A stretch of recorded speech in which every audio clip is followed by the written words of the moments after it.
Yun siya. Hindi champurado yung nabili niya. Pansit Canton ang kinakain niya ngayon. Tingnan niyo.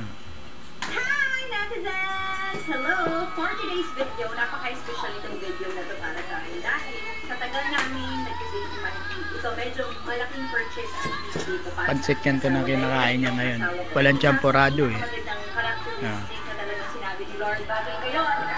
Walang champurado yung kinakain niya ngayon. Kaya Pansit Canton ang kinakain niya ngayon. Tumitingin pa siya sa akin. Tingnan niyo. Tingnan niyo. Oh, Pansit Canton. Oh. Tingnan niyo naman kumain ng ano. Mga lods. Tingnan niyo kumain ng Pansit Canton na may pandesal. Lakas kumain.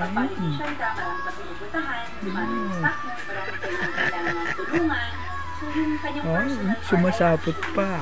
Hindi niya alam. Hindi niya alam kung anong ginagawa niya. Kaya wala, no choice siya. No choice. Pansit Canton ang kakainin niya. Pandesal pa? Ha? Bigyan mo siya isa. Pasok sa budget niya at that time. Sabi mo pandesal pa. Minsan pag nag-vlog kami sa Lipa, hindi kami nakaka-handle na agad. Kasi minsan yung kanyang kotse. Tumitirik, may sariling stock over. No choice kayo, no? Hindi namin sinasabi. So, inaantay natin. Pero syempre parang tingin ko na parang tingin ko kailangan kasama ko na additional car lalo na ngayon na meron siyang bagong laban na kakaharap. So, pinag-isipan at naisip ko na finally Nay, kayo, Nay. Ubus na yung gatas, ah. Siyempre, alam mo naman tayo, kapag bibigay tayo ng kabutihan, kailangan muna natin samahan ng kasamaan para hanggang buo ang mundo. Kadiliman.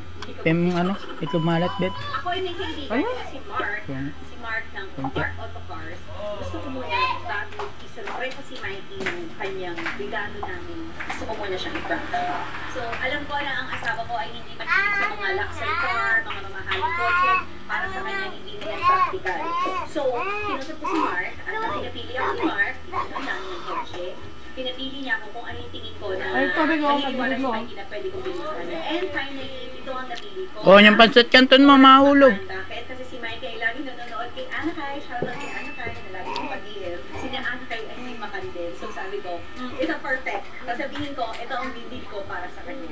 So yeah, thank you so much Mark dahil talagang dinayos lahat ni Mark to, pati yung deal namin, kontrata, deed of sale, ginawa niya para talaga magbukang totoo itong prank natin. Pero syempre sa dulo, yun na nga yung regalo natin kay Mikey. Shoutout din kay Mommy Plenty at sa aking daddy dahil sila yung kumausap sa dealer natin ng kotse ni Mikey para magbigay agad. Nung ako ay nasa Italy, na-deliver na dito yung ating bagong kotse at binigyan pa nila ng ribbon. Thank you so much.